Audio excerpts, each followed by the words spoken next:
किस colour की चड्डी पहने हो? भाग हमरा लाज लगता। पहले तू देखा हो ना। बताओ ना, आज चड्डी नहीं पहने हो ना? ना हो नहीं पहले सब पता चल रहा है।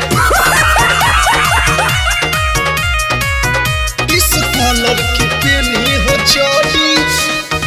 कौन कलर के तू पहनलू हो कपड़ा?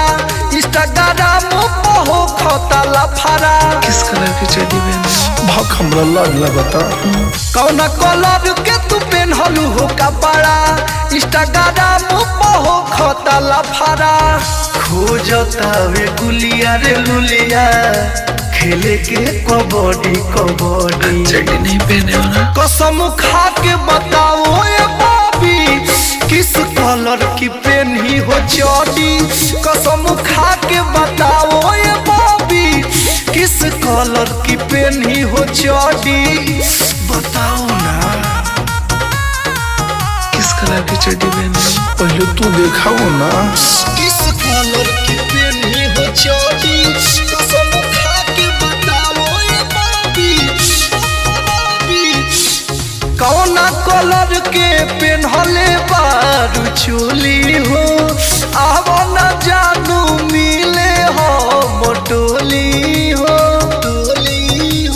किस कलर की चड्डी पहने हो? पूरा मीडिया में चलता चर्चा हो, बोलो कितना दिले बारू खर्चा हो। कितना दिले बारू खर्चा हो। तू बारू गरम गरम, हमर होता बॉडी बॉडी। चड्डी नहीं पहने हो ना? कसम खा के बताओ ये बॉबी, किस कलर की पहनी हो चोटी?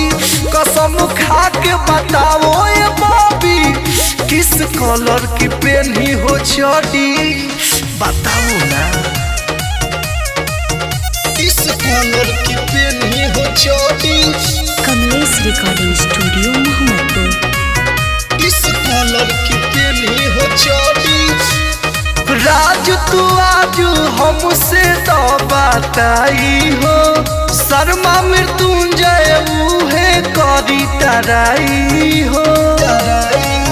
अभिनंदन कहे बात विशेष हो, संग मिले ओहे कमलेश हो।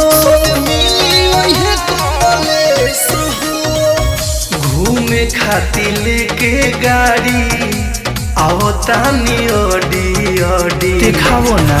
कसम खा के बोलो ये बॉबी, किस कलर की पहनी हो चोटी?